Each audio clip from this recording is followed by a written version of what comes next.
বেশ কিছুদিন ধরেই জল্পনা চলছিল যে ভারতীয় দলের অধিনায়ক ও দেশের অন্যতম সেরা ডিফেন্ডার সন্দেশ ঝিঙ্গান আবারও ফিরতে পারেন সবুজ মেরুন শিবিরে।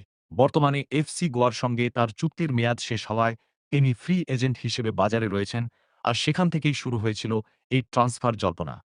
সন্দেশ ঝিঙ্গান ভারতীয় ফুটবলের অন্যতম সফল সেন্টার ব্যাক।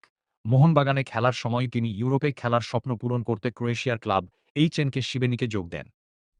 পরে আবার মোহনবাগানে ফিরে আসেন এবং আরও একটি মরশুম সবুজ মেরুন জার্সিতে কাটানোর পর বেঙ্গালুরু এফসিতে যোগ দেন। সেখান থেকে তিনি এফসি গোয়ায় পাড়ি জমান।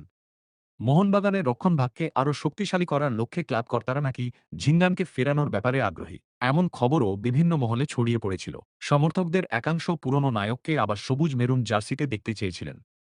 তবে সর্বশেষ পাওয়া তথ্য অনুযায়ী সন্দেশ ঝিঙ্গানের মোহনবাগানে ফেরার গুঞ্জন সত্য নয়। বর্তমানে তার মোহনবাগানে যোগ দেওয়ার বিষয়ে কোনো নিশ্চিত অগ্রগতি বা চুক্তির খবর নেই। ফলে এই মুহূর্তে ঝিঙ্গানের সবুজ মেরুনে প্রত্যাবর্তনের সম্ভাবনা নিয়ে যে আলোচনা চলছে তা শুধুই জল্পনার পর্যায়েই রয়েছে।